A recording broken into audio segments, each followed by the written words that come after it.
Saya berusaha untuk pokoknya jangan malu ketuk pintu, tawarkan barangmu.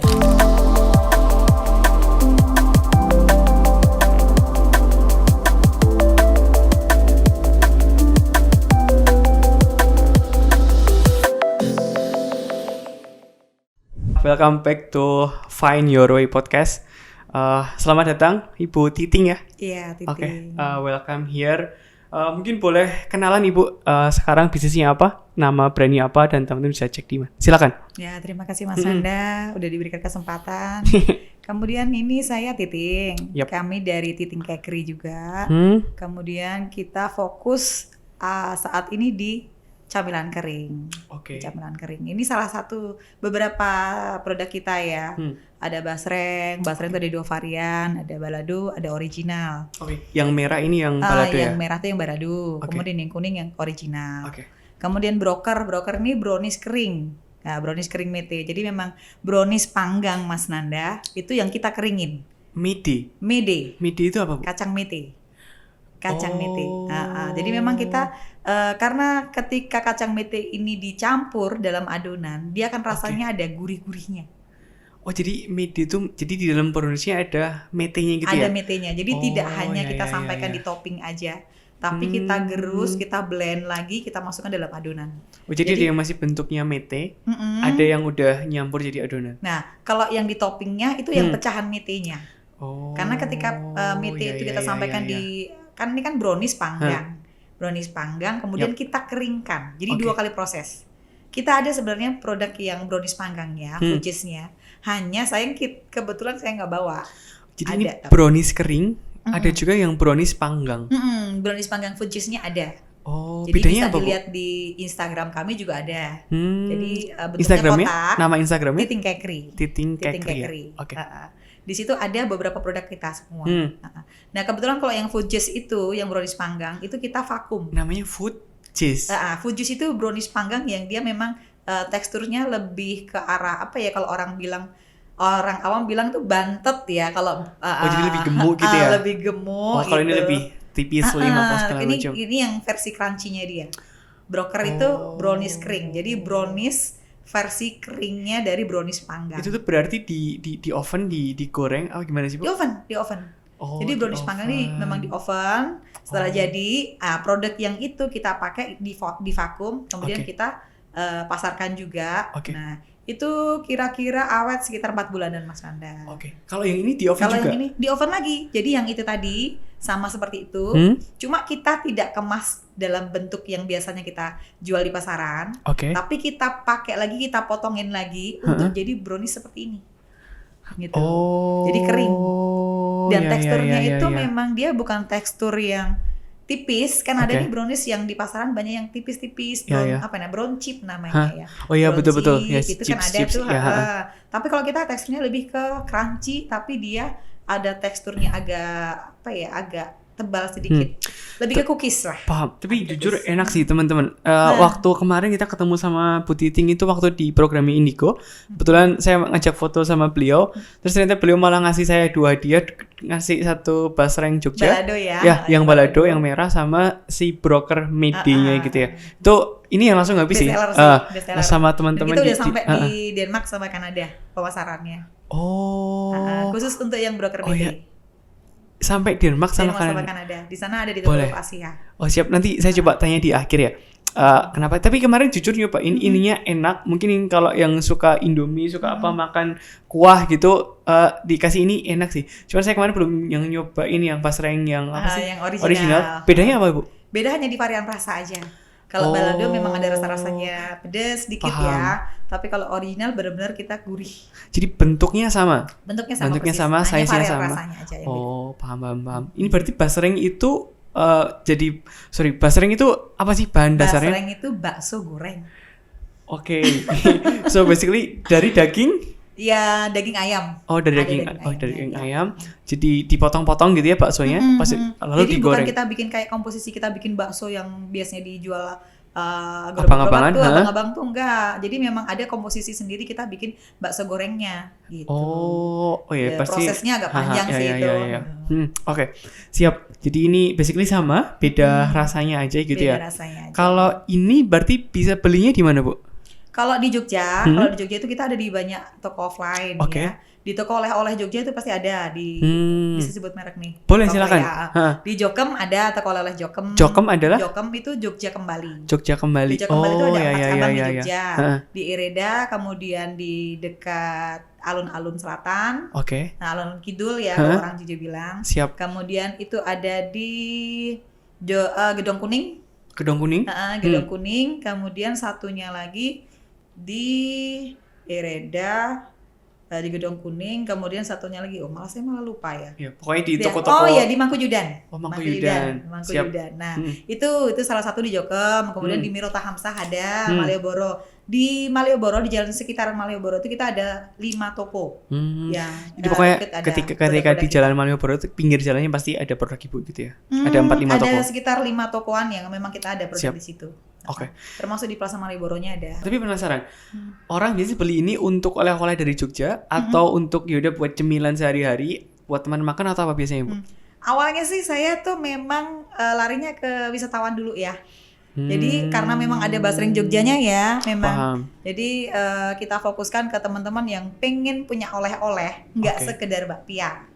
Gitu. Itu produk ideationnya. Jadi idenya awalnya dari situ. Siap. Jadi nggak cuma bakpia, tapi kita punya basreng Jogja, kemudian punya broker mete-nya, kemudian ada sale pisang tanpa gula juga, tapi kebetulan kita nggak bawa di sini. Sale pisang tanpa gula. Tapi dia udah manis gitu. Tapi kenapa namanya basreng Jogja? Maksudnya mungkin bisa dibikin basreng apa macam-macam nama brand. Kenapa pilihnya basreng Jogja? Nah, kebetulan memang kalau untuk wilayah Jogja, ya karena wisatawan jelas dari luar nih, gitu kan. Saya lebih fokus ke wisatawan luar gitu, luar daerah Jogja. Ketika mereka ke Jogja, pasti kan nyari oleh-oleh nih, yang sekiranya mereka bisa bawa. Saya pulang dari Jogja nih, gitu kan. Jadi saya tambahkan basreng Jogja, tambahan nama Jogjanya. Kemudian ada tambahan, ada gambar nih Jalan Malioboro, Mas. Malioboro di mana sih? Di Jogja kan, gitu. Tapi kalau misalnya kita juga pemasaran kan juga buka maklon, Mas, gitu. Maksudnya maklon? Maklon itu jadi ngambil dari kita yang produksi, tapi dengan merek mereka. Ada gitu juga. Ada juga. Jadi pemasaran kita ada beberapa jenis gitu. Tidak hanya jualan offline aja. Dan produknya memang basreng sama broker atau ada produk lain? Tergantung dari mereka mintanya apa. Jadi mau bisa kayak gitu. Ya. Jadi nggak perlu lagi bingung nyari izin. Jadi izin produksi dari kita, kemudian izin halal dari kita. Izin produksi itu PIRT itu, Bu? Iya, yes. PIRT itu singkatan dari? Dari izin produksi industri rumah tangga. Jadi kalau misal mau maklon, mau ide bikin random, mau bikin apa, boleh banget. Bisa boleh banget. Memang ada syarat ada syarat dan ketuanya ya. Paham. Gitu. Kemudian mau bikin misalnya punya merek sendiri nih, Mas Nanda punya merek sendiri, terus boleh dong karena brokernya enak nih, saya mau bikin dengan merek saya gitu. Itu bisa banget. Gitu. Nanti kalau misalnya mau dalam, nanti ngobrol dengan kita lagi. Boleh. Ini Bu, kalau harganya Bu, ini harga dijual di pasar ya? Misal saya mau beli gitu, satu piece-nya untuk basrengnya berapa? Untuk brokernya berapa? Kalau di offline itu kan memang rata-rata di atas 15.000 biasanya mereka jual ya. Karena kan ada potongan-potongan segala macam ya gitu. Kemudian kalau dari kami pribadi, harga reseller itu nanti berbeda. Jadi ada harga customer, ada harga reseller. Jadi ada yang teman-teman yang pengen beli banyak nih, mau dijual lagi gitu kan. Kita perbolehkan. Jadi salah satu jenis pemasaran kita juga di situ, Mas. Jadi untuk reseller juga. Jadi kalau misalnya pengen cocok dengan rasa punya kita, boleh beli. Tapi dengan minimal order. Berapa kalau boleh tahu, Bu? Satu per jenisnya 20. Tapi tidak harus banyak jenis. Tapi kalau banyak jenis saya suka. Siap. Jadi bisa misalnya beli 20 random macam-macam gitu bisa ya? Bisa. Oke. Siap. Nanti 20. Tapi kalau misalnya memang mau nyobain dulu deh, misalnya basreng Jogja baladonya 20, terus yang original 20, monggo gitu, enggak masalah gitu. Nanti untuk pengambilan kedua, ketiga itu walaupun ngambil satu pun itu dengan harga tetap harga reseller. Itu bedanya. Menarik ya. Gitu. Siap. Tadi pertanyaan saya adalah berarti orang lebih banyak beli ini ketika niatnya ideationnya adalah untuk dibawa pulang habis. Ya, awal oleh-oleh ya. Okay. Awal oleh-oleh. Nah, tapi realisasinya? Realisasinya ternyata memang mereka itu, apalagi teman-teman yang mahasiswa nih, mereka kan biasanya suka jajan, ya. Betul kan? Ya. Mereka kalau ke, maaf merek ya, berarti toko merah biru itu, nah itu bisa datang ke situ kan udah ada brandingnya tuh, udah menang branding duluan, tapi dengan harga 15.000 ke atas, dapetnya cuma dikit nih, gede kemasan doang kan, gitu. Nah, tapi kalau beli di kita ternyata rasanya cocok, mereka lebih ngambil ke kita. Nah, paham. Jadi selain mereka reseller dapat harga yang lebih murah, mereka bisa jajan lebih murah. Paham. Gitu, karena harga yang kita tawarkan langsung ke customer, harga retailnya dengan harga grocery-nya beda. Paham. Gitu. Berarti sebenarnya ini bisa aja mau dimakannya buat cemilan, buat oleh-oleh. Bisa dicampur dengan kayak tadi Mas Anda bilang tuh, dicampur dengan makanan enak juga. Gitu. Karena teksturnya dia bukan tebel. Betul. Tipis, enak tapi banget. dia renyah. Iya betul. Jadi maksudnya enggak secara taste enggak too strong tuh enggak ada oily-oilynya juga, dimakan enak banget. Cuman sempet tanya berarti ini tadi dari ayam apa segala macam ya. Kalau ini berarti gulanya pakai gula apa, Bu? Atau silakan. Kalau bakso gorengnya kita rendah gula. Jadi karena memang lebih ke arah gurih ya rasanya. Jadi kita sedikit penggunaan gula memang. Oke. Kalau gitu. si brokernya? Kalau yang brokernya tetap pakai gula. Karena gula pasir gitu-gitu. Iya, karena basic untuk kita bikin brownies panggang itu kan pakai gula. Siap. Gitu. Jadi memang cenderung manis. Siap. Gitu. Hanya ketika manis makan yang brownies panggang tanpa yang kering, bukan yang kering, yang brownies panggang, yang fudges, itu memang dia kerasa banget manisnya sama coklatnya, nyoklat banget. Gitu. Tapi ketika makan yang kering, coklatnya kerasa tapi manisnya nggak begitu kerasa kan, Mas? Betul, iya. Nah, itu kayak lebih ke antara match-nya antara manis sama gurih. Betul. Ya kan? Ya. Gurihnya dari metenya. Kalau yang si panggang tadi bentuknya dia begini juga atau? Enggak, bentuknya kotak kayak kita beli bakpia. Nah, jadi kotaknya persis ukurannya mirip kayak gitu. Ukuran bakpia. Tapi panjang-panjang gitu, Bu, dia? Atau enggak. kotak-kotak? Bentuk kotak kecil gitu. Kayak bakpia, literally kayak bakpia. Tapi enggak, kotaknya aja, kemasannya bentuknya kotak. Itunya juga kotak tapi enggak bentuk kecil-kecil kayak gini. Satu kotak. Kayak berem gitu ya? Yes, tapi kalau berem itu kan tipis ya. Iya betul, gitu. Itu pasti lebih tinggi. Nah, paham. Balok deh. Balok deh. Balok tapi dia agak tipis gitu. Understood. Siap. Dan dia vakum, jadi aman banget. Kalau teman-teman yang di luar Jogja, mungkin di Papua, atau ada yang kemarin bawa dari Papua itu di vakum? ke Papua. Di vakum.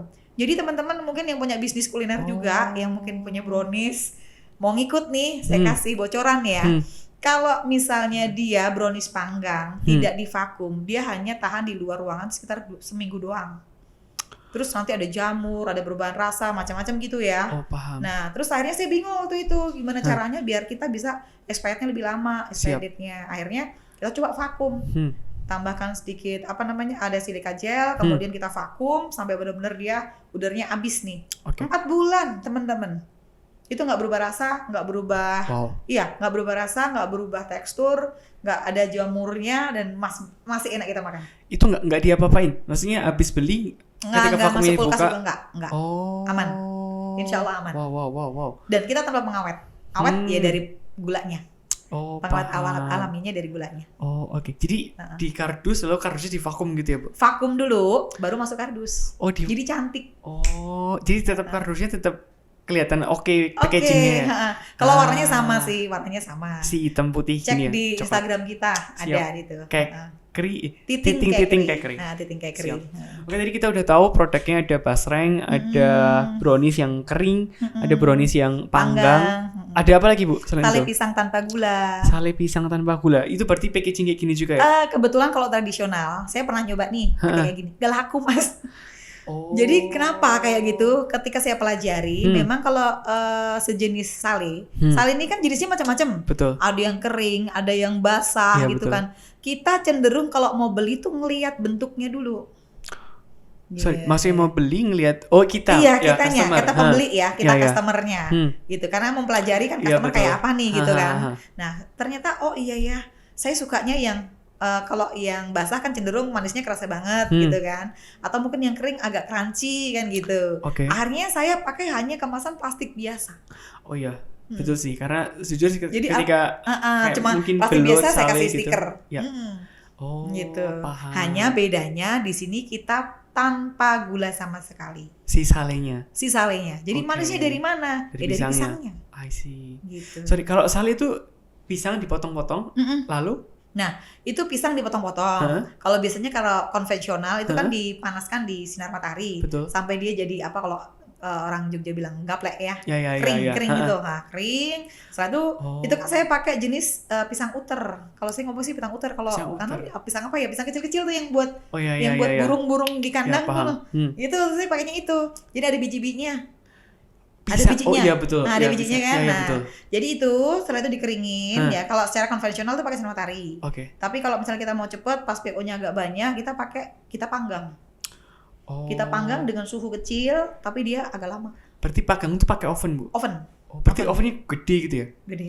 Oh, paham. Ovennya gede gitu. Siap. Nah, sampai dia kering betul. Setelah kering, kita buang bijinya.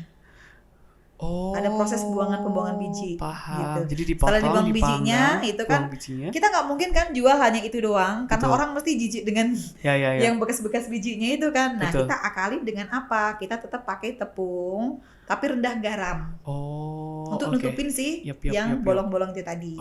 Terus baru ada proses penggorengan. Siap. Jadi kalau dimakan tuh teksturnya crunchy di luar, tapi dalamnya tuh lembut dan manis. Wah, siap. Gitu. Menarik ya. Harus beli nih. Siap. Karena kemarin pas dikasih ibu itu enak banget terus penasaran untuk coba yang lain dan akhirnya saya coba tawarin ibu mau nggak kita ngobrol-ngobrol, siapa tahu akhirnya ibu mau gitu. Nah, tadi kita udah tahu produknya apa aja, ada pasreng. Masih ada lagi Mas Nanda. Ada apa lagi, Bu? Ada sus kering tenggiri. Sus kering. Oh, sus kering itu tenggiri. roti yang lembut itu ya? Itu kalau yang basahnya.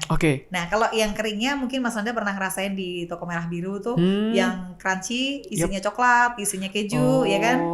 Sus itu. Nah, itu saya posisinya tidak ada isinya sama sekali, tapi rasanya gurih. Gurihnya dari mana? Dari ikan tenggiri. Ikan tenggiri kita memang ambil, ada teman-teman nelayan di Pantai Depok itu.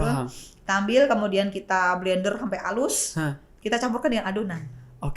Sampai dia menghasilkan tekstur crunchy.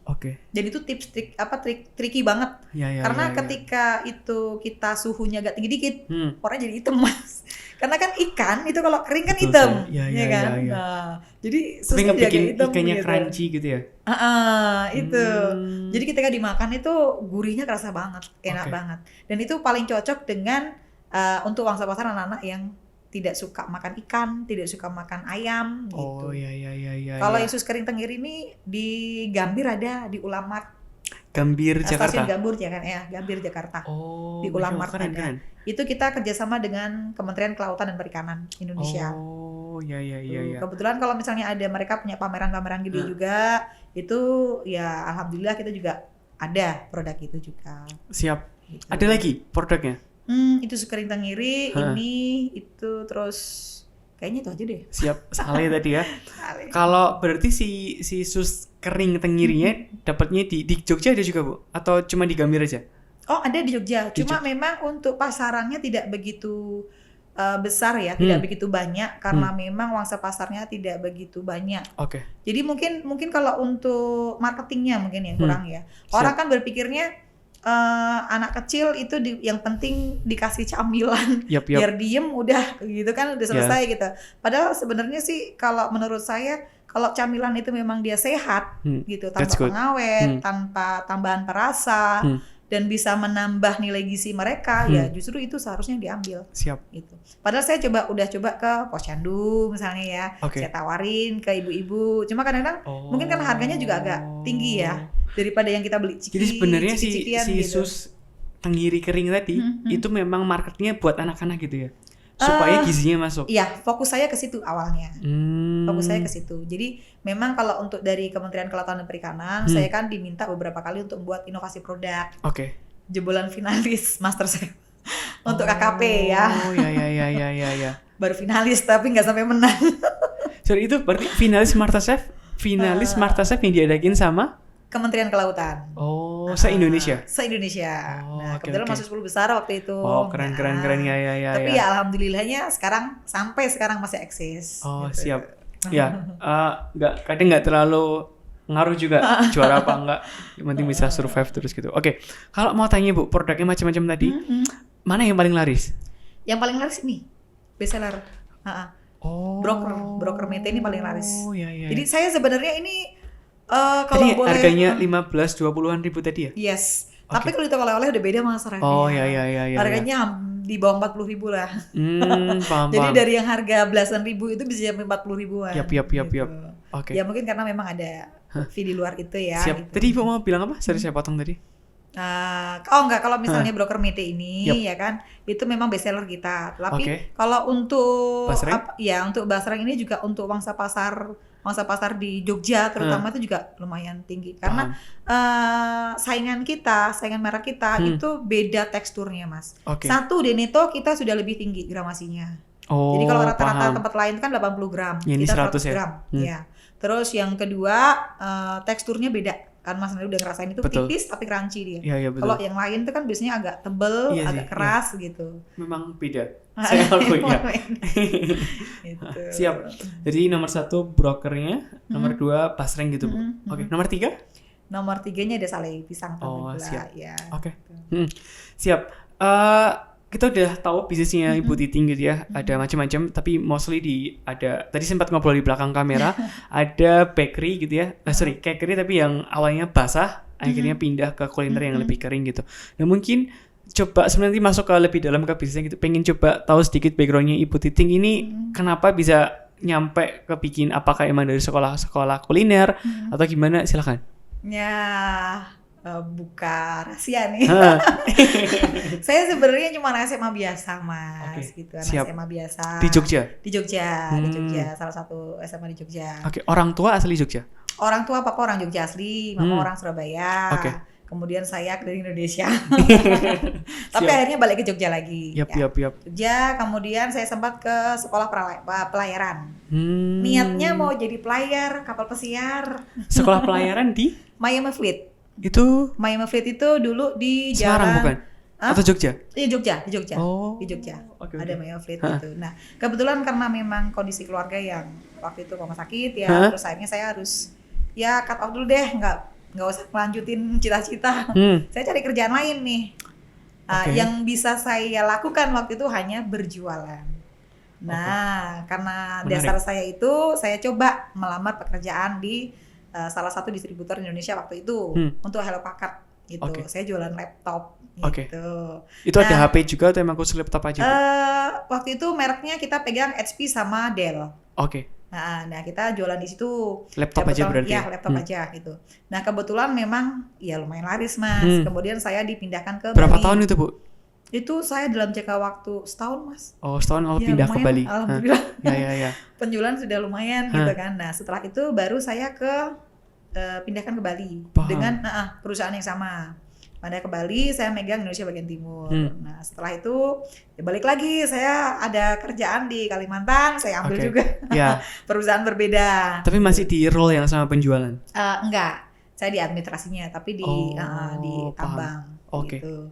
Nah sampai akhirnya menikah dan saya alhamdulillah diberikan hamil lebih cepat ngomongan. Waktu itu masih hamil ya gitu.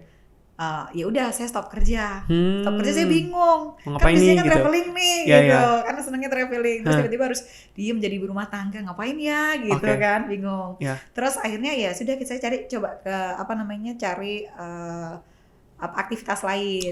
Nah, terus saya les atau ambil kursus di SKB, Sanggar Kegiatan Belajar Bantul. Itu tempatnya di Pasar Ngoto, belakangnya Pasar Ngoto. Tuh, orang-orang Bantul Jogja.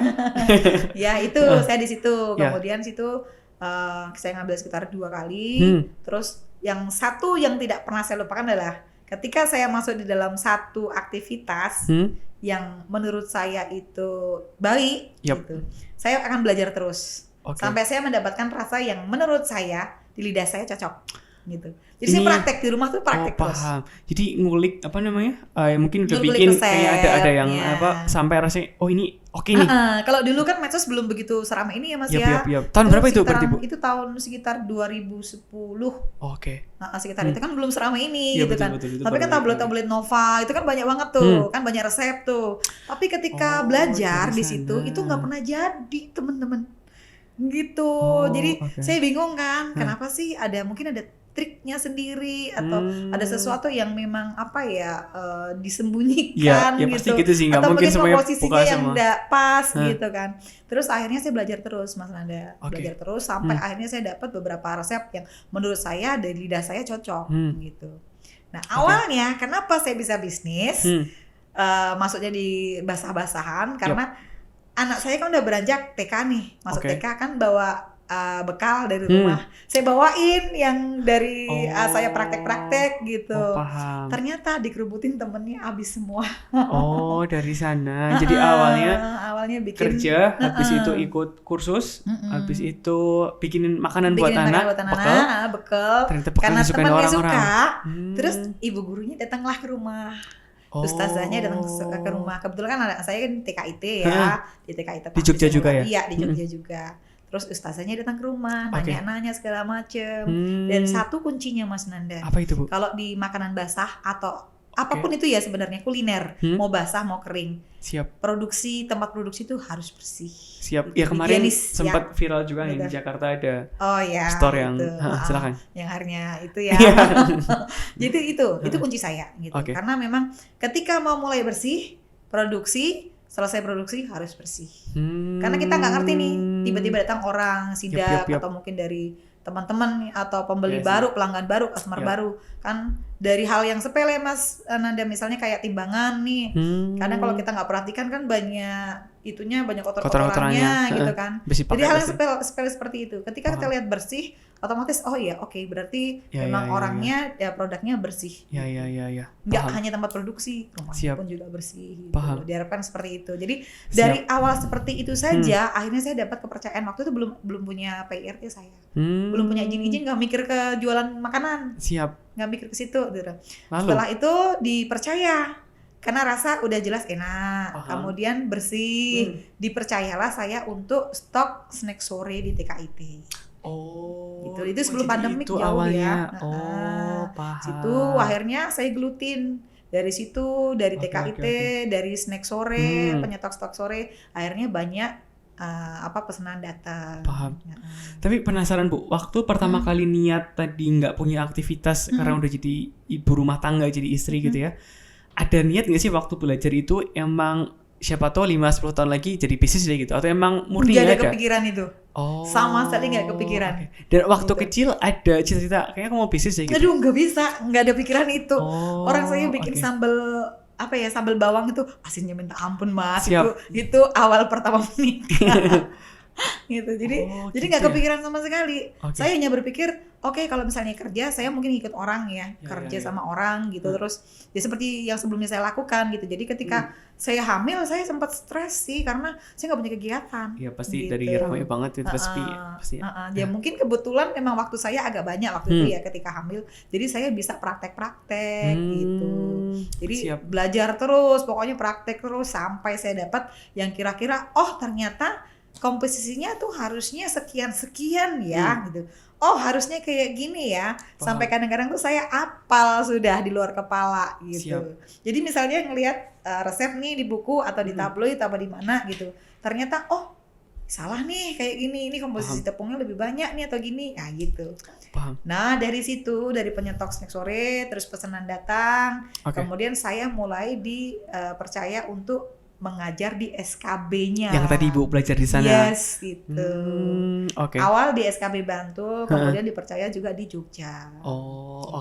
Jadi awalnya belajar praktek, ada yang suka beli menyebar. Jadi sebelum ke kering gitu ya Bu. Berarti sempat B2B atau kayak by order gitu ya, yang si basah tadi ya? Iya, basah tadi.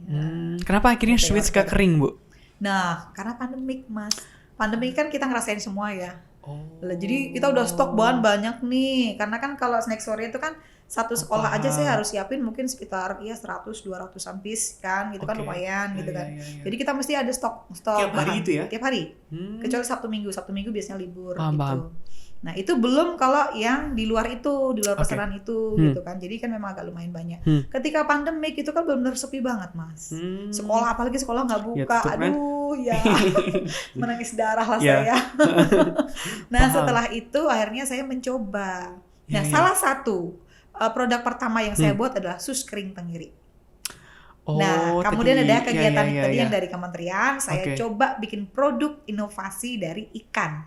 Muncullah sus ikan tenggiri itu. Paham. Itu waktu pandemi? Pandemik. Itu setelah pandemik itu Mas. Setelah pandemi. Ya. Tapi masih ekonomi masih belum stabil ya. Kita yang jualan juga masih belum stabil. Gitu. Dari situ saya punya kepercayaan kepercayaan diri. Oke, berarti aku bisa ya. Gitu. Orang mulai trust nih. Saya nggak mikir ke waktu yang basa-basi, saya nggak mikir expired agak lebih lama. Tapi di situ saya ketika bikin sus ikan tenggiri itu kan tidak langsung jadi Mas. Karena bikinnya kan tricky banget. Jadi berapa lama biasanya ketika ngebikin ini R&D-nya sebulan kah, 5 hari atau berapa lama? Untuk expired date-nya ya? Bukan, untuk apa namanya? Proses produksinya. Proses produksinya kalau sekarang saya tergantung dari PO-nya. Jadi dia perlu maksud saya ini kan resep baru nih. Dari ngide habis berapa lama? Sampai benar-benar jadi ya. Bisa 3-4 bulan. Lumayan lama juga ya berarti ya untuk R&D-nya ya. Karena kita praktek terus kan. Jadi kita cek resep gitu. Kalau saya yang dipegang satu kalau mau kuliner, kualitas rasa nggak boleh berbeda. Mau itu berapa tahun kemudian pun nggak boleh berbeda. Jadi gramasi itu jangan pakai kalau orang Jawa bilang tanganan ya. Gitu. Kalau saya nggak ada pikiran gitu nggak ada. Pokoknya gramasi itu tambah. Paham. Siap. Gramasi itu. Jadi memang kalau misalnya 100 gram ya jangan kamu kurangin lagi gitu. Karena nanti orang mau beli tempat kamu lagi pasti beda rasanya dan iya. Itu yang saya pegang. Tadi dari sus kering tenggiri, lalu? Sus kering tenggiri, terus akhirnya saya cobalah yang lain-lain. Jadi dari basah ke kering, bridgingnya sih sus kering tenggiri tadi itu akhirnya mulai. Dan ternyata kita yang lihat, pasarannya lumayan ya gitu kan. Dan saya kan agak slow-nya karena expired date-nya lama. Sebenarnya 1 tahun. Untuk sus kering? Untuk satu produk kering. Itu rata-rata sekitar 1 tahun. Jadi 1 tahun bisa? Iya. 1 tahun. Wow. Nah, tapi kalau saya maju 4 bulan, jadi saya jadikan 8 bulan. Fungsinya untuk apa Mas Nanda? Ketika kita pemasaran, ini kan produk sudah tulisannya expired, tapi kan dia masih layak makan. Kan? Nah, terus nanti kita sampaikan dengan harga yang misalnya harga promo, gitu. Atau nanti kita jual yang memang dia mau ambil banyak gitu. Dan memang barang itu belum rusak. Gitu. Sebelum ke bisnisnya Bu, saya penasaran. Tadi kan Ibu bilang nggak ada apa namanya, nggak ada niat untuk bisnis, nggak ada bahkan nggak kebayang niat awalnya dari belajar habis itu orang suka dan akhirnya jadi sesuatu gitu kan. Tapi ketika saya ngobrol sama Ibu, mungkin ngobrol tadi lumayan agak lama ya, sebelum kamera, dan ketika ngobrol di sini tuh kayak feeling saya tuh Ibu ada nature-nya bisnis gitu loh. Jadi kan ketika ngobrol sama orang emang dia nggak ada nature, nggak ada bisnis acumen sama sekali, tapi ini tuh ada sense bisnisnya tuh lumayan kuat gitu. Penasaran ini datangnya ketika mulai ini atau mungkin dari orang tua ngelihat apa atau apa itu? Silakan. Mungkin pengalaman waktu kecil kali Mas Nanda ya. Jadi saya itu, papa itu kan orangnya keras. Gitu. Mungkin cukup berada waktu itu. Tapi papa itu mendidik mental kita tuh memang kayak orang militer. Gitu. Nah, salah satu cara mendidiknya adalah ketika papa berada di posisi yang cukup, ya kan? Mama masih disuruh bikin rempeyek waktu itu untuk kita jajakan door to door. Enggak, itu di Gorontalo. Saya besar di Gorontalo 15 tahun. Gitu. Menarik. Silakan dilanjutkan Ibu. Itu pengalaman banget gitu. Nah, kebetulan dari antara saudara kami itu yang mungkin mentalnya paling kuat saya. Ibu jadi berapa bersaudara? Saya 4 bersaudara, saya yang kedua. Gitu. Nah, cuma memang waktu itu kan saya masih kecil ya, mungkin kelas 2 SD atau kelas 3 SD gitu. Saya berusaha untuk pokoknya jangan malu ketuk pintu, tawarkan barangmu. Gitu. Jadi itu poin penting itu kalau kita coba diulangi Bu. Jangan malu apa namanya? Jangan malu ketuk pintu untuk tawarkan barangmu. Siap. Gak boleh malu. Siap. Satu yang diingat Mas Nanda ketika kita jualan, harus percaya dengan produk kita. Produk kita rasa enak, produk kita bagus, produk kita sehat. Dah, itu aja. Itu tawarin. Bagus, enak, sehat. Ya, gitu. Nah, dari situ saya berani untuk saya mulai sosial, interaksi dengan teman-teman, sosial dengan sosial lain, itu saya lebih berani. Itu mungkin awal dari situ. Yang bentuk saya akhirnya jadi seorang ibu rumah tangga yang punya usaha. Gitu. Itu tapi akhirnya itu kan mungkin pas SD ya. Awalnya niat SD. Mungkin orang tua bapak ngasih apa namanya, ngasih kesempatan, ngasih pendidikan gitu ya. Tapi akhirnya itu dipoles nggak? Mungkin secara nggak sengaja di nggak SD? Ada. Jadi polesan pertama tuh saya dapat di waktu jualan laptop. Oh. Jadi saya hanya mikir gini, Papa kan pernah bilang, lu kalau mau jualan jangan malu, satu. Yang penting pakaianmu pantas rapi, jadi orang lihat nggak belel, gitu kan. Kamu jualan makanan kalau pakaiannya belel, ya orang nggak ada yang mau. Gitu. Apapun yang kamu jual barang mahal, kalau pakaianmu belel nggak ada yang mau, gitu kan. Itu saya ingat satu, itu dari pakaian. Terus kedua, kamu harus tahu produkmu. Hafal betul produkmu seperti apa, gitu. Ini rahasia dibongkar semua. Jadi kamu harus tahu produkmu kayak apa, gitu loh. Kalau emang produknya bagus, nggak usah malu. Mau itu kamu bersaing dengan yang udah branding sekalipun, lu nggak perlu malu. Gitu. Jadi pahami betul produknya seperti apa, komposisinya seperti apa. Kalau waktu itu kalau laptop saya berpikirnya, spesifikasi laptopnya seperti apa. Jadi terus bukan dari SMA ya? Dari SMA awalnya ngerti nggak industri laptop teknologi nggak gitu? Ngerti. Jadi belajar juga dari kosong gitu ya? Belajar juga. Jadi disuruh ke situ, saya ada kesempatan karena memang ada waktu itu posisi yang kosong kan marketing ya. Jadi saya lari situ, saya bilang. Itu di Surabaya ya? Di Surabaya. Saya ngomong, saya nggak punya basic apapun gitu, saya nggak ngerti ini, nggak apa-apa, aku belajar. Saya belajar sama teknisi. Terus kan biasanya kan orang jual laptop kan pasti ada nih brosur-brosurnya ya. Betul. Ada spesifikasinya apa, gini-gini. Terus saya bilang, ini yang mesti saya jual apa nih? Yang paling mahal lo jual lah, gitu. Itu siapa yang bilang gitu? Iyalah, kalau ownernya kan biasanya kayak gitu. Tapi pada kenyataannya, realisasinya ketika waktu itu jualan laptop ya, kita ngeliat pembelinya, gitu, marketnya apa. Misalnya anak kecil ya datang nih misalnya, atau anak sekolahan, berarti kira-kira budget dia sekian gitu. Atau ada mungkin dilihat dari, walaupun kalau sekarang nggak kelihatan dari baju ya, tapi kan itu juga jadi nilai buat kita gitu. Kira-kira jadi segini, atau mungkin kita tanyain perlunya yang untuk apa, misalnya untuk menggambar kah, untuk desain, itu kan beda-beda. Betul. Itu tadi, sorry ini aku jadi kemana-mana Ibu. Tapi hopefully tujuannya adalah saya tanya jualan, ya? Ilmu Ibu, habis itu teman-teman bisa pakai gitu ya. Apa tadi namanya? Ibu kan dari awalnya nggak mungkin posisinya tiba-tiba nggak punya pengalaman langsung tinggi gitu kan. Berarti awalnya ketika jualan laptop itu sebagai apa? Apakah mungkin di store gitu ngejualin atau nge-manage, atau ini jualnya B2B? Saya langsung ke kantor-kantor waktu itu. Nah, itu saya agak stres juga ya. Berat banget soalnya gitu kan. Saya cuma gantiin orang yang dia, kalau di store gitu kan kita lebih enak ya. Kita jualin tergantung dari orang yang datang, orang yang udah datang gitu kan. Karena memang kan kita distributor Mas gitu loh. Paham. Bukan kita nggak punya store, kita punya store, tapi lebih banyak kalau misalnya ada pameran segala macam kita ikut gitu kan. Nah, kemudian kita kalau di Surabaya itu karena memang pusatnya ya. Jadi otomatis kita harus jual banyak dengan quantity yang banyak gitu. Langsung ke kantor-kantor gitu ya. Gitu. Jadi langsung megang proyek gitu. Mumet, tapi ya gimana lagi, belajar. Tapi dulu waktu itu Ibu punya atasan gitu, atau ada punya peers yang kerja bareng, atau gimana? Kalau kelompok ada, kalau atasan memang ya itu bagus banget, memang atasan mempengaruhi Mas. Paham. Gitu. Mempengaruhi banget. Jadi dia tidak melihat bagaimana kita tidak bisa, tapi dia melihat bagaimana cara mengasah kita, itu yang benar. Dia tidak melihat bagaimana kita tidak bisa, tapi dia akan terus dorong supaya bisa mengasah. Untuk mengasah kita, sesuai dengan apa yang seharusnya. Spesialisnya gitu ya. Jadi emang itu B2B gitu ya, makanya jual ke kantor ke apa. Itu singkat cerita berhasil juga lah Ibu di sana untuk jualan. Akhirnya disuruh pegang tadi percakapan di belakang Indonesia Timur ya. Indonesia Timur. Siap. Bali. Itu akhirnya ke tambang ya, tadi ke tambang apa segala macam. Tapi kenapa loncat ke tambang tiba-tiba Ibu? Jadi kebetulan memang ada masalah keluarga ya itu. Nah, kita harus ke sana gitu. Jadi ketika di sana saya melepas ini semua. Sebenarnya ada, karena kita udah bagus ya pemasaran, sebenarnya diminta Semarang karena mereka punya cabang di Semarang gitu kan. Tapi otomatis kalau Semarang kan saya nggak bisa ke Kalimantan gitu kan. Agak repot juga gitu.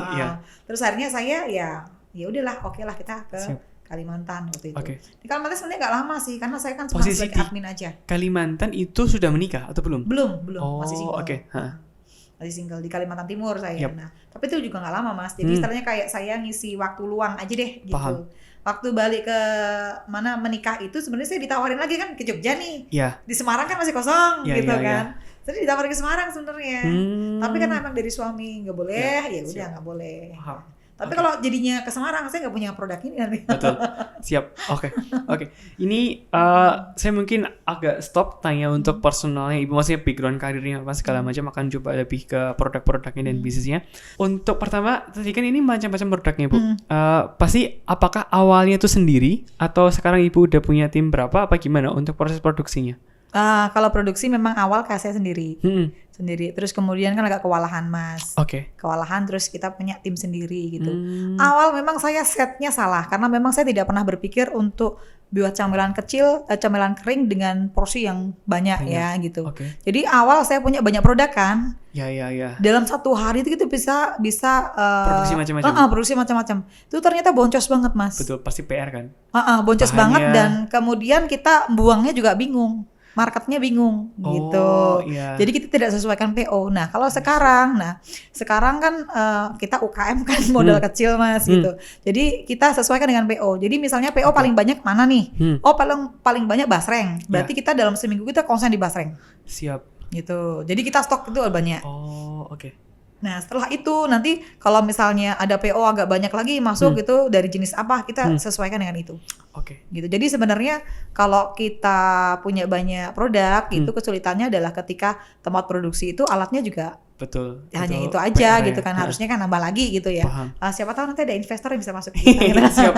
Tapi tadi Ibu ada poin yang dimana beberapa kali ketika kita ngobrol bilang bahwa sesuai ini customer tuh maunya apa. Gitu ya. Ada tadi si sale pisangnya disesuaikan, nggak pakai yang nggak terlihat kayak gini, tapi pakai yang si plastik gitu apa segala macam.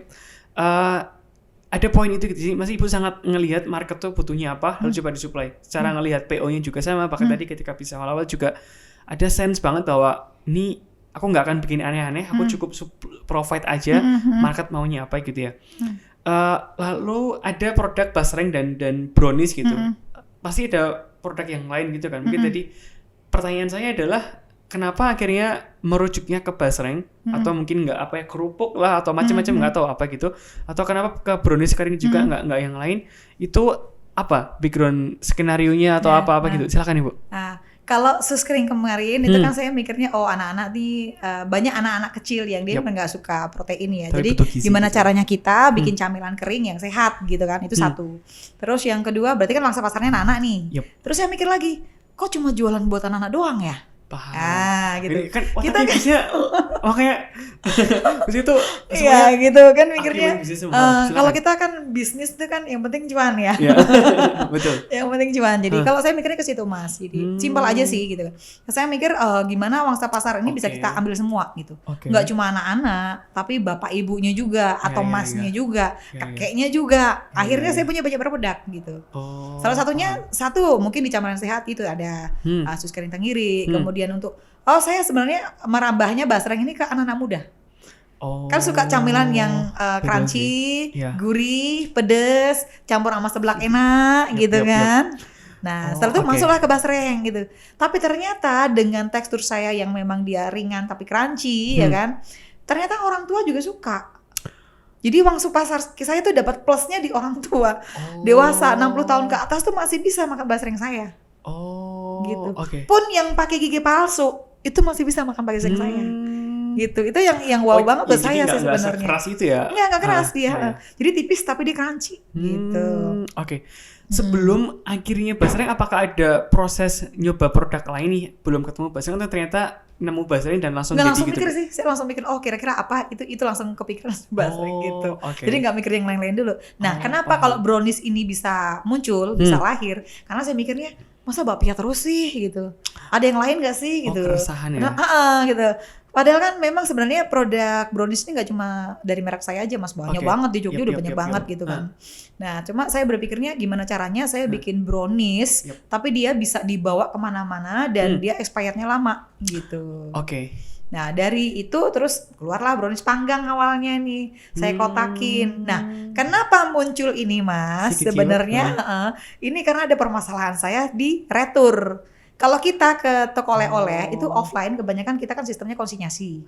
Awalnya kita banyak konsinyasi adalah konsinyasi itu ketika kita jual, kita titip barang yang diberikan ke kita adalah barang yang terjual. Oh, jadi uang yang dikembalikan ke kita adalah uang yang barang terjual. Jadi kayak nitip barang misalnya dari 10, nanti kalau terjual 8, ya berarti itu buat kita. Kalau yang nggak terjual, dikembalikan. Nggak terjual, kalau dia belum masa expired atau belum dekat dengan masa expired tidak dikembalikan. Oh, paham. Gitu. Wah, keren, atau dikembalikan kemudian kita ganti jadi baru. retur.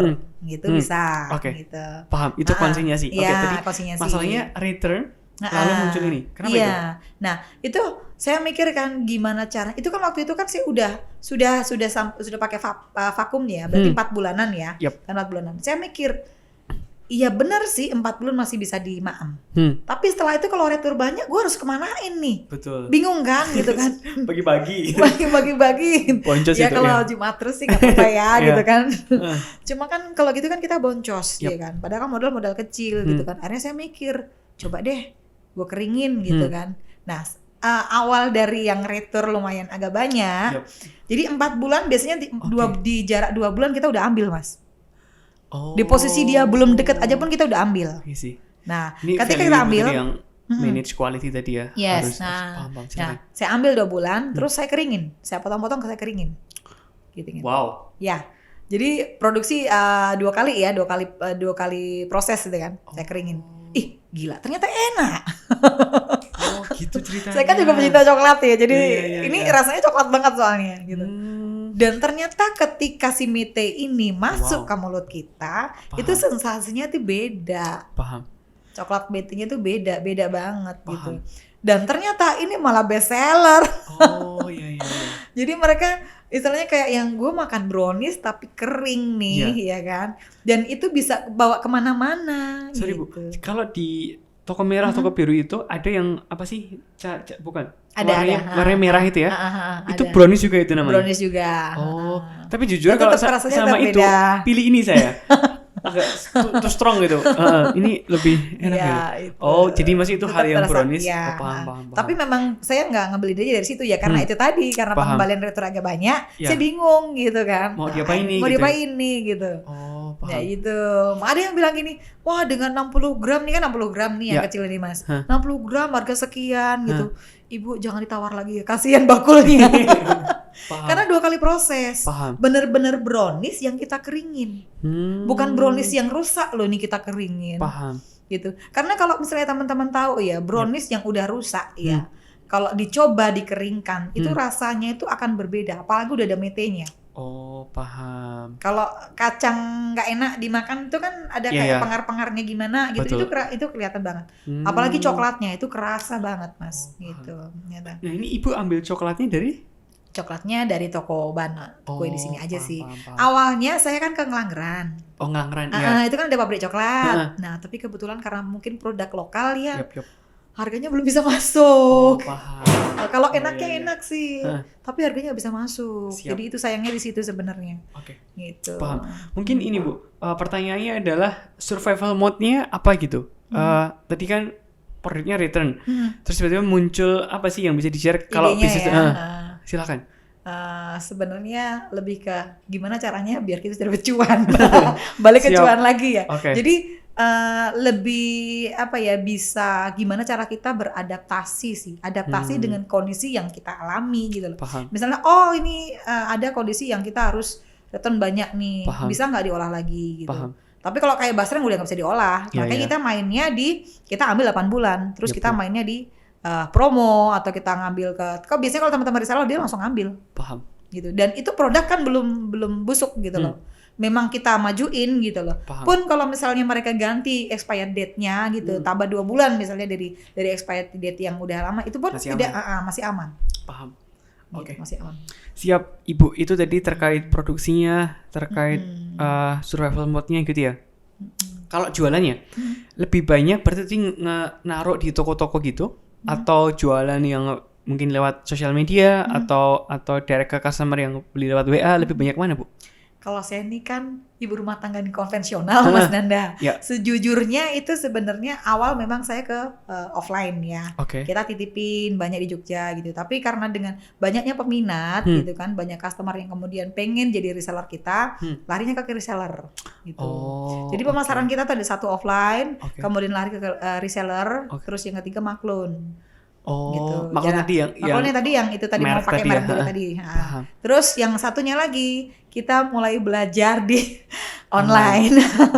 Tidak ada keterlambatan untuk belajar, Thomas. Nah, jadi kita mulai belajar lagi di situ. Ya kita mulai aktif di marketplace. Gitu. Kalau ini Bu, ini kalau boleh di-share apa gimana? Kalau nggak boleh silakan jawab, jangan apa-apa. Revenue terbesar itu supply-nya dari reseller kah? Dari penjualan B2C sendirinya kah? Atau dari toko kah? Atau dari maklonnya? Sebenarnya itu beda-beda ya Mas ya. Kalau terbesar sebenarnya dari reseller jelas. Karena per orang itu kan bisa ngambil sampai 100, 200 gitu kan. Iya sih. Jadi karena pertama pengambilan itu kan maaf tadi saya edit ya. Tadi Mas Nanda kan bilang random boleh enggak? Sebenarnya kan memang aturan kita satu jenis 20 minimal pengambilan. Paham. Nah, misalnya mau ngambil satu dulu enggak apa-apa gitu. Paham. Tapi untuk kedua kalinya mau ngambil random 20 it's okay gitu. Paham. Ya. Jadi kita enggak harus yang banyak jenis 20 enggak gitu. Paham. Nah, jadi, itu beli satu ngambil satu jenis doang enggak apa-apa. Satu jenis tapi minimal 20. Itu pengambilan pertama untuk syarat reseller kita. Paham. Gitu. Baru itu dapat harga. Baru setelah itu pengambilan kedua mau ngambil random 20 it's okay. Monggo gitu. Nah, enaknya di reseller ini adalah mereka ngambil per orang bisa 100-200 piece. Oke. Dan itu random gitu. Tapi memang kalau untuk pengambilan banyak di atas 50 kita H-3 udah ngobrolin kita dulu, udah PO dulu gitu. Kan nanti antri dengan yang lain gitu. Takutnya nanti nggak ke ini kan. Nggak ke supply gitu. Paham. Tapi kalau maklon memang perbedaannya kita ada syarat ketentuan tertentu Mas. Jadi kalau misalnya maklon itu minimal order 1000 piece. Untuk satu produk ini ya. Dengan syarat kalau misalnya dia mau dengan kemasannya kita yang pegang. Jadi misalnya gini, mereknya merek dia nih gitu kan. Saya maunya kirim ke Mataram tapi udah dengan merek saya. Otomatis udah kita bantu kemas. Paham. Gitu. Ini saya penasaran, ingat takut lupa ya. Tadi mau tanya-tanyain. Ini kan kemasannya cenderung bagus banget gitu ya. Maksudnya nggak malu-maluin gitu. Ini Ibu berarti ada partner untuk ngebikin ini kah? Ada. Paham. Jadi memang kalau untuk UKM yang sekarang ya diharapkan bisa lebih maju. Jadi kalau misalnya ada sedikit rezeki, misalnya belum bisa bikin yang seperti ini, saran saya kita ngide dulu deh. Paham. Ngide desainnya aja dulu. Ngide desainnya aja. Kita nggak perlu terus yang kemudian harus seperti ini. Tidak perlu modal besar dulu. Kemudian rata-rata kalau untuk di percetakan itu kita kan minimal harus 1000 piece. Jadi ini semua desain dari Jogja, produksi di Jogja juga kemasannya? Kemasannya di Bekasi. Paham. Kemarin di Jogja sih, tapi kebetulan memang agak lama. Jadi akhirnya saya nyari yang tempat lain dan ternyata yang paling baik itu di Bekasi. Siap. Kebetulan masih planet lain. Siap. Gitu. Jadi menurut saya kalau misalnya teman UKM nggak perlu takut dulu. Jadi memang pakai plastik pun nggak masalah. Ngide dulu desainnya apa. Gitu. Tapi apa yang ngedorong Ibu untuk mau akhirnya pakai kemasan? Kenapa nggak? Pasti kan untuk bikin kemasan ini ada harga yang naik, karena satu Mas, memang harganya memang agak mahal ya gitu. Tapi satu, saya lebih awet, tahan lama. Karena ini kan aluminium. Dalam kan aluminium. Kalau plastik itu 3-4 hari itu udah selesai. Apek Mas. Paham. Apek banget, walaupun kita kasih silika gel misalnya 2 gram nih, tetap apek dia. Jadi mungkin memang kondisinya berbeda dengan yang aluminium. Ketika pakai aluminium kita sampai cek kita coba dan segala macam itu nggak ada bau apak. Jadi ini proses kemasannya dari Bekasi dibawa ke Jogja baru produknya dimasukin di Jogja gitu ya? Yes, gitu. Paham. Gitu. Ini Bu, mungkin yang paling banyak ditanyain sama teman-teman ya, mungkin yang bisa bikin produk banyak ya, tapi mungkin bikin produk yang cukup enak dan bagus mungkin nggak banyak juga. Tadi pertanyaan saya adalah, let's say semua orang bisa bikin produk, mereka punya masalah di penjualan. Apa pesan-pesan buat mereka, buat teman-teman ini, yang dari Ibu pengalamannya? Kalau misalnya udah punya produk tapi pemasarannya sulit ya kan, sebenarnya kita ngelihat balik lagi ke kita, produk itu cocoknya ke pangsa pasar mana?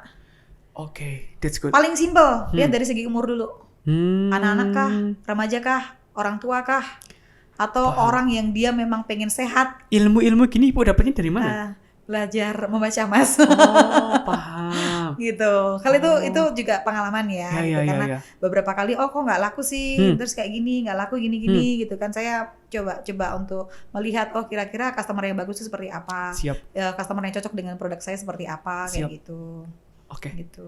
Oh, jadi satu tadi, tadi saya potong, lihat customer-nya siapa. Jadi paling Usianya simpel berapa? adalah kita lihat dulu produk kita itu cocoknya di wangsa pasar mana. Cocoknya Ya, di pangsa pasar wangsa mana? pasar mana gitu. Dari simpelnya dulu kita cari yang segi umur dulu. Gitu. Kan ada nih yang buat cowok, buat cewek, misalnya fashion nih, pakai rok nggak mungkin kan ke cowok kan. Betul. Gitu. Ya. Nah, nanti kalau misalnya udah dapet nih, ya kan. Oh ya berarti punya saya lebih cocok ke anak-anak nih atau lebih cocok ke remaja. Nah, baru kita kalau udah punya kemasan yang bagus, dicek lagi kemasannya.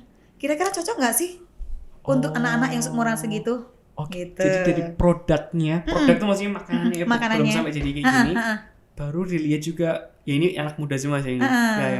Jadi gitu. Nah, larinya ke situ gitu. Kemasan, terus, kemasan, ya kan dilihat ini kemasan kira-kira cocok nggak buat wangsa pasar kita, gitu.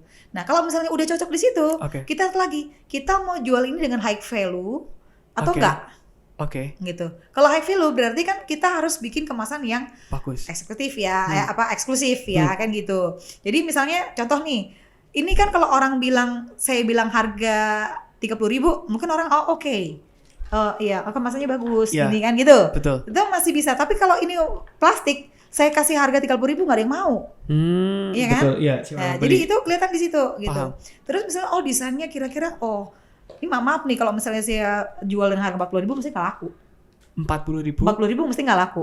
Karena bagi saya penjual, itu saya rasa kalau saya beli kayak gini, ya let's say kita lihat sekitar 30.000 lah paling mahal. Ya kan? Gitu, dari kemasan aja, dari packagingnya kita bisa tahu. Gitu. Jadi produknya misalnya kemasan udah kadung jadi nih, terus kita lihat nih, ternyata kok nggak laku, ya lihat dari itu dulu. Kalau semuanya udah oke, terus kemudian kok masih nggak nyandak ya duitnya ya, atau mungkin omset kita kok masih segini-gini aja, ya udah tinggiin aja nanti harganya. Nah, gimana cara ninggiin harga? Ya kita lihat kemasannya juga harus value-nya lebih tinggi. Gitu. Tapi yang jelas ya produknya kualitasnya tetap bagus dulu gitu. Baru jadi kita udah pede dulu dengan produk kita. Siap. Gitu. Ada yang ketiga nggak Bu? Tadi ada produknya harus bagus, kemasannya bisa macam-macam. Kalau teman-teman jualan jasa, mungkin di brandingnya kah, cara apa segala macam. Tapi ini kan tadi kita ngomongin makanan, maka kemasannya. Ada yang poin ketiga atau emang 2 ini aja cukup? Sebenarnya kalau inti itu ya Mas ya, intinya itu. Karena kan kita larinya kalau orang jualan tuh kan gimana caranya kita bisa buang barang kan gitu. Betul. Buang barang dapat duit kan gitu. Betul. Kalau buang barang doang kan nggak untung. Jadi itu sebenarnya 2 itu yang paling penting. Tapi kalau misalnya memang ada poin yang lain adalah gimana caranya kita bisa mempertahankan omset kita di situ terus. Kalau bisa lebih gitu. Caranya gimana gitu? Mungkin dari pemasaran tadi. Ini ke quality sih. Kalau quality-nya bagus pasti orang. Ya. Tapi let's say kalau misalnya kita bilang, kita banyak teman-teman yang beli dari Lombok nih misalnya ya, dari Mataram. Mereka kebanyakan ngambilnya sale pisang. Berarti memang mereka untuk yang basreng nggak begitu suka. Itu kan kita tahu ini. Itu mungkin kita belajarnya dari satu omset kita udah sekian ya. Terus nanti kita mau nambahin omset nih gitu kan gitu. Nambahin omset ya kita cari misalnya mungkin dari daerah lain kira-kira cocok yang mana gitu. Terus nanti mungkin dengan cara pemasarannya juga beda-beda kayak tadi saya ada offline ya kan konsepnya sih jelas. Terus nanti ada mungkin reseller, terus nanti ada kita juga maklun kan gitu. Terus yang keempat tadi ada online sosial media gitu, kita bikin promo dan segala macam. Atau mungkin kita pas ada acara-acara besar kita bikin hampers segala macam bisa. Atau kerjasama dengan dinas sehingga naikkan value kita di masyarakat. Jadi kita tidak usah takut branding dengan orang lain gitu. Jadi kalau misalnya pun masuk di toko yang memang dia udah branding ya, nggak perlu takut. Mungkin kita masuk ke situ bukan untuk jual produk kita. Itu mungkin yang banyak teman-teman UKM nggak tahu ya. Kalau bagi saya, just for branding. Ya, gini, saya mikirnya saya ngiklan. Saya bayar iklan, saya berani bayar iklan besar agar produk saya masuk di toko branding itu. Paham. Jadi kita nge-branding barang kita. Iya, jadi dipersepsikan bahwa ini udah di level sini gitu karena ada di toko branding itu penting banget teman-teman. Itu penting banget gitu. Jadi kalau di toko branding kita tidak mikir itu laku apa enggak. Laku kita bilang ya oke, alhamdulillah. Tapi kalau enggak laku ya kita harus berpikir bahwa kita keluar uang untuk iklan. Understood. Itu mahal sih itu branding mahal itu.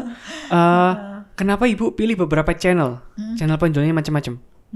Karena kan tidak semua satu channel aja saya bisa dapat bisa menutupi kebutuhan saya lah gitu. Betul. Jadi bagaimanapun juga kalau kita sebagai pengusaha ya, bukan pengusaha ini saya beranjak ke pengusaha, amin. Gitu kan.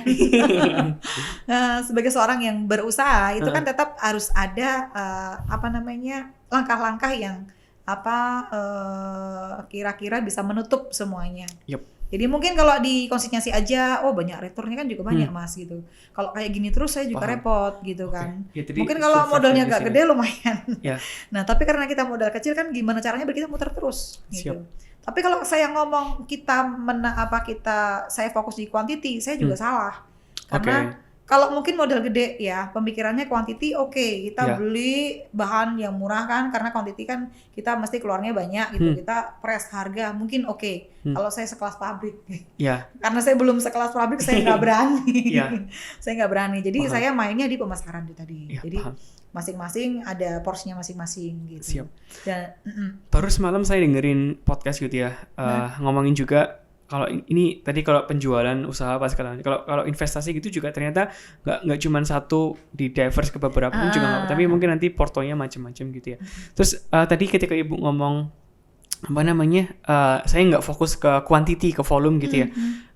Baru tadi pagi juga saya dengerin Pak Budi Isman gitu, beliau bilang kalau mau naikin omset itu ada dua, satu lewat volume, artinya semakin banyak terjualnya, satu lewat naikin harga, atau mungkin kombinasi keduanya gitu ya, harganya agak dinaikin, kualitinya cukup naik dan volume gitu. Itu makanya dari tadi saya ambil sama Ibu ini practical knowledge pengusahanya tuh banyak banget. Harusnya kalau teman-teman bisa denger ini dan coba cermati dan komen dengan beberapa knowledge yang lain, harusnya bisa sangat berharga banget gitu. Mungkin ini saya akan coba masuk ke beberapa pertanyaan terakhir gitu Ibu ya, karena mungkin waktunya udah hampir sejam kita ngobrol di sini. Nggak kerasa ya. Udah hampir sejam, bahkan udah lebih dari sejam ini.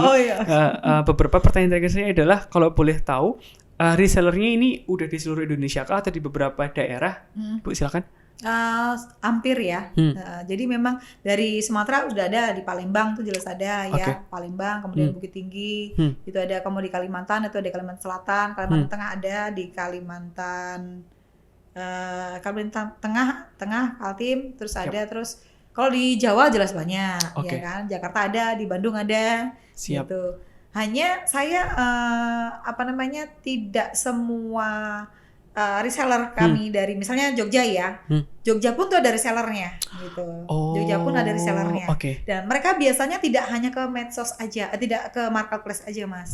Mereka jual dengan banyak cara. Ada yang ya door to door, ada yang kalau misalnya ibu-ibu, gue bawa dulu sekian ya gitu kan. Gue beli sekian terus dibawa ke arisan kayak gitu. Kalau arisan cenderung ke salirisan. Kan ibu-ibu kan senang yang manis-manis. Manis tapi sehat gitu kan mereka cari gitu kan. Jadi jangan pernah takut untuk reseller datang untuk coba bantu kita bantu untuk mereka jadi reseller kita gitu. Takutnya di Bandung udah sekian nih gini-gini, nggak perlu takut gitu. Marketnya gede banget. Marketnya gede banget gitu. Betul. Kan Indonesia kan luas gitu. Jadi kalau misalnya dibilang banyak ya belum sih Mas gitu. Belum, tapi ada lah gitu. Ada di Mataram juga ada gitu. Di Bali ada gitu. Jadi cukup macam-macam daerah. Cukup luas lah. Pertanyaan selanjutnya, saat ini problem apa yang mungkin Ibu lagi alami gitu ya? Stucknya di mana, atau lagi pengen ini, mungkin ada 4 produk, ada keinginan dari Ibu sendiri, apakah akan fokus di produk ini atau ada pengembangan, atau pengen apa sih yang pengen dicapai dari si bisnisnya ini gitu Bu? Nextnya mau ngapain gitu? Kalau saya pribadi sih untuk yang camilan kering ya saya alhamdulillah banget ya Mas ya. Kalau memang ini bisa kemudian berketerusan, bisa jadi warisan anak saya kan gitu. Saya mikirnya kan gitu. Paham. Yang penting kita tetap menjaga kualitas. Tapi kalau ke depannya ya apapun bentuk bisnis yang akan saya lakukan yang penting halal. Itu saya lakukan gitu. Ya salah satunya kan saya juga jadi praktisi di beberapa lembaga. Nah, kebetulan ini kan kerjasamanya dengan ada Kemenkumham gitu. Kita di lapas LPP di LPP Wonosari ngajar. Nah, dan Insya Allah cabang produksi kita akan ada di sana di LPP Wonosari. Wonosari Gunung Kidul. Iya, Gunung Kidul. Paham. Kalau pelatihannya kita udah bantu teman-teman dari klien Bapas Wonosari gitu. Kemudian Bapas Jogja juga sudah gitu. Siap. Ya, saya sih berharapnya untuk sosial pemberdayaan ini ya Karena saya murni memberikan berbagi ilmu, Mas Nanda. Karena itu menjadi kebanggaan bagi saya ketika saya melihat teman-teman itu bisa berkembang sama dengan saya. Paham. Pun misalnya dia belum sebesar ini gitu kan, paling tidak dia mencoba untuk berdiri tegak. Karena kan kalau teman-teman dari pemasyarakatan kan kadang-kadang yang agak membuat saya sedih itu karena ketika di lingkungan dia keluar itu kan lingkungan kadang tidak menerima gitu kan. Ya mungkin ada ya betul stigma masyarakat ya Mas ya. Tapi saya sampaikan, saya berikan semangat, dan saya di sana tidak hanya memberikan pengajaran proses masaknya aja. Saya sampaikan juga bagaimana cara mengurus izin untuk produk-produknya, walaupun mereka belum sampai dalam batas itu, gitu kan. Kemudian bagaimana pengawasan yang baik itu, disambi dengan tambahan-tambahan pemberian semangat, gitu. Dan saya rasa itu dampaknya positif sih Mas. Sebenarnya positif sampai saat ini gitu. Oke. Kalau mau misal ada teman yang mau atau instansi manapun yang mau invite Ibu misal untuk sharing gitu, bisa menghubungi lewat ke Instagramnya, Instagram ke kami, Titing Kekri aja. Di Gmap juga ada. Oke, siap. Jadi teman-teman bisa tadi Ibu cukup cerita banyak tentang ngajar apa segala macam di belakang kamera. Jadi encourage sih mungkin daerah-daerah lain yang pengen dapat sharing dari Ibu Titing gitu ya, ke mungkin ke desanya atau ke kecamatan, ke kabupaten atau ke provinsi, bikin suatu komunitas apa untuk sharing ini dari produksinya gimana, minutes izinnya ya, jualannya bahkan dikasih cari tahu juga, jadi bisa invite beliau juga, misal tiba-tiba DM aja Titing Kekri ada di sana gitu ya. Itu. Tapi kalau boleh tanya agak dalam lagi Bu, lebih prefer bisnisnya yang jualan ini berkembang atau ternyata lebih passion untuk ngajar aja gitu? Secara personal lebih kedorong yang mana? Kalau saya sih kalau bisa dua-duanya ya, karena memang saya bukan dari background orang lebih ya. Saya pengusaha murni Mas gitu. Jadi kalau memang ini saya pakai untuk bantu saya mendanai kegiatan-kegiatan sosial pemberdayaan saya gitu. Karena memang terkadang di satu lembaga itu kita tidak dapat tambahan biaya apapun gitu. Paham. Jadi ada yang terlingajar tanpa dibayar gitu ya. Yes, itu. Jadi kalau misalnya memang kemarin kan ditawarin nih, karena memang untuk biasanya agak yang menyulitkan kami ketika kita berkegiatan sosial itu, barang mereka nggak punya, alat nggak punya gitu, terus transportasi jauh gitu kan, terus bahan dan segala macem, padahal keinginan kita kuat banget buat bantu gitu loh. Nah kemarin sempat sih ada Bu coba deh pengajuan CSR gitu kan gitu ya. Terus kita coba ngajuin, tapi kan belum tentu juga bisa langsung di ACC gitu kan. Jadi memang harapan kita sih kalau untuk yang sosial ini semakin mungkin ada suntikan dana, government apa segala macam support ini. Itu sangat membantu kita, sangat membantu kita. Dan mau lihat langsung prakteknya pun juga boleh. Nanti bisa dilihat perkembangannya bagaimana gitu. Paham. Gitu. Jadi kalau ditanya saya mau lebih prefer yang mana ya, sebenarnya saya mau semua. Karena kalau dari pribadi saya sendiri, ketika ada lebih, saya akan sampaikan untuk yang kegiatan sosial tadi gitu. Gitu. Jadi pengennya ya semuanya jalan. Siap, itu doa yang terbaik. Kalau ini Bu, challenge terbesar saat ini di bisnisnya ini apa? Sebenarnya saya challenge-nya adalah bagaimana saya bisa memenuhi PO yang ada. Karena keterbatasan modal juga kan. Jadi kenapa keterbatasan modal? Karena satu kan alat saya sudah standar tapi kan tidak banyak, bukan dalam yang besar gitu, tidak untuk kuantiti yang besar. Jadi kalau untuk memenuhi PO ini biasanya kita, karena itu tadi saya butuh beberapa hari gitu. Nah itu jadi ketika ada PO agak banyak gitu saya gak kerepotan. Karena itu ketika dari seller saya ngomong tuh paling gak H-3 udah masuk PO-nya dulu. Jadi nanti kita antriin gitu. Kalau gak gitu kita kerepotan soalnya gitu. Jadi kalau misalnya memang ada tambahan dana, suntikan dana ya sebagian besar kita alokasikan ke situ. Ke produksi ya. Karena untuk penjualan udah ada di seller segala macam. Jadi sebenarnya mereka butuh tapi produksinya nih yang ada lebih gitu ya. Lebih cenderung ke situ gitu. Siap. Oke. Pertanyaan terakhir saya mungkin kalau boleh Ibu ada pesan-pesan ke teman-teman yang mungkin lagi ngerintis usaha apapun usahanya, bebas gitulah, tapi lebih ke value personal Ibu yang Ibu pegang supaya survive gitu ya. Tadi kan macam-macam ngerjain apa tapi selalu ada dorongan yang kuat. Apa sih yang bisa di-share ke teman-teman gitu Bu? Silakan. teman-teman yang mau mulai usaha atau udah pernah berusaha atau sedang ada usaha ya sekarang ini, jangan pernah takut untuk mengetuk pintu dan tawarkan barangmu. Siap, oke. Siap, oke.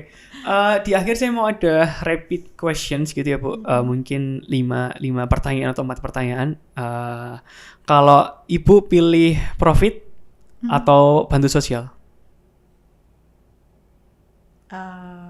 Salah satu Ya, bantu sosial saya. Oke. Karena itu kan jadi satu bukan kebanggaan tapi ketenangan. Saya merasakan ketenangan ketika saya sudah membantu seseorang atau melihat mereka bahagia dengan apa yang saya sampaikan atau saya share ilmu. Siap. Basreng atau broker? Broker. Oke. Broker panggang atau brownies panggang atau brownies kering? Brownies kering. Oke. Apa lagi ya? Produksi atau penjualan? Penjualan. Oke. Usaha sendiri atau ada investornya? Investor. Oke. Siap, itu aja teman-teman sesi hari ini. Terima kasih banyak Ibu Titing sharingnya. Jujur saya belajar banyak secara personal tanya-tanya ke Ibu. Semoga teman-teman di sana yang di luar nanti dengerin ini akan dipotong-potong di sosial media, akan dinaikin versi panjangnya yang 1 jam lebih ini di YouTube apa segala macam. Hopefully teman-teman bisa lihat dan bisa belajar dari kisahnya Ibu, cara personalnya. Sangat membantu pasti saya belajar banyak. Harus teman bisa belajar banyak juga jualannya, survive sampai sekarang dan terus di luar bisnisnya, di luar profitnya tadi, dorongan Ibu ngajar tanpa dibayar pas kalian. Hopefully ini bisa teman-teman yang dari pemerintah, dari instansi mana kalau ada program CSR bisa sih, daripada ditaruh mungkin yang belum tahu tempatnya naruh nggak jelas mau di mana. Kasih ini pasti lebih banyak tadi ngebantuin yang mantan narapidana, yang masih jadi narapidana, yang mungkin yang ibu-ibu apa segala macam buat aktivitas, jadi lebih bermanfaat lah daripada taruh tapi nggak tahu juga impactnya apa. Itu aja Ibu Titing, terima kasih hari ini. Selamat. Terima kasih juga Mas Nanda. See you again in Find Your Way podcast. Bye bye.